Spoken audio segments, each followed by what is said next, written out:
नमस्कार, मी आर्या. खरं म्हणजे आर्या 10वी.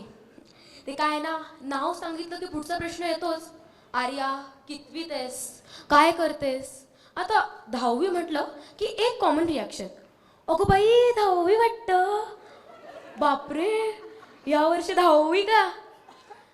वेगवेगळ्या टोन्समध्ये. अहो, साधा कॉमन सेन्स आहे. गेल्या वर्षी 9वी म्हणजे यावर्षी 10वी. याच्या आधी कोणी नाही विचारलं ते. 7वीतून 8वी जाताना, अगं बाई 8वी वाटतं. बापरे, 10वी का आता यावर्षी? नाही, आम्हाला 10वीचा भाऊ करायचाच आहे. ते काय ना, 9वीतून 10वी जाताना बऱ्याच जणांनी मला सांगितलं होतं, 10वीची परीक्षा, बोर्डाची परीक्षा म्हणजे लाईफचा टर्निंग पॉइंट वगैरे. पण मला माहित नव्हतं की बोर्डाची परीक्षा व्हायच्या आधीच माझ्या लाईफला टर्निंग पॉइंट मिळेल.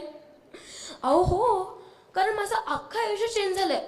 आता माझी अगदी 1.5 वर्षाची बहीण, जिला याच्या पुढे काही बोलता येत नाही, तिला माझी आई रोज संध्याकाळी एक, हे बघा आत्ताच एक तसं, त्याच्यापेक्षा एक छोटासा मंत्र म्हणत असते. एक, यावर्षी दिदी 10वीला आहे की नाही, मग दिदीला क्लास द्यायचा नाही. दिदी 10वीला आहे, दिदी जवळ जायचं नाही. अहो, आजकाल हे एवढं वाढलं ना की मी 10वीला नसून मला कोरोना वगैरे झालाय की काय अशी मला उगीच शंका यायला लागली. तुम्ही एखाद्या वेळेस मॉडर्न कॉलेजने शांत भागात असलेलं आमच्या घरी येऊन बघा, म्हणजे तुम्हाला कळेल. मी, माझे आई बाबा, काका काकू, आजी आजोबा, भाऊ, अगदी लहान बहीण, आमचं 4 भिंतीचं घर काय, अगदी आमचं टॉयलेटही कसं 10वीमय झालं ते.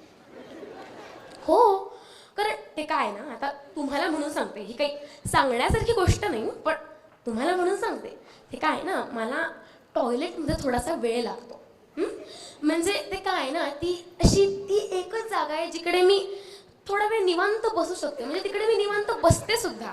म्हणजे ते काय ना, ती अशी एकच जागा आहे जिकडे मला कोणी येऊन अभ्यास कर म्हणू शकत नाही. समजून घ्या ना जरा. तर तिकडेही वेळ जाऊ नये म्हणून माझ्या आईने फॉर्म्युले चिकटवलेत. आता तुम्हाला कळलं असेलच की घर कसं 10वीमय झालं ते. अहो, मला आता आजकाल असं वाटायला लागलंय की एखाद्या वेळेस उशीर झाल्यावर, ये आर्या, आज उशीर का झाला, याच्याऐवजी ये 10वी, आज उशीर का झाला, असंच माझी आई म्हणेल. अहो, असं ऐकलं होतं की 10वी खूप खूप अवघड असते. पण आम्ही समजून घेऊ ना.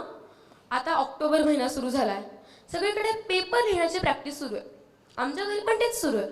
ते काय ना, मेन कारण, माझा मोठा भाऊ गेल्या वर्षी 10वीत होता आणि त्याचा जिकडे नंबर लागला ना, ते स्थळ होतं नेमकं मंगल कार्यालयाच्या शेजारी. त्यामुळे बिचारा सगळ्या आवाजाने त्याचं कॉन्सन्ट्रेशन नाही होऊ शकलं ना. अवघा 1.5% कमी, 95% गुण फक्त. माझ्या सोबत हे सगळं होऊ नये म्हणून ही सगळी प्रॅक्टिस. गेल्या रविवारी पहिली प्रॅक्टिस देण्यात आली.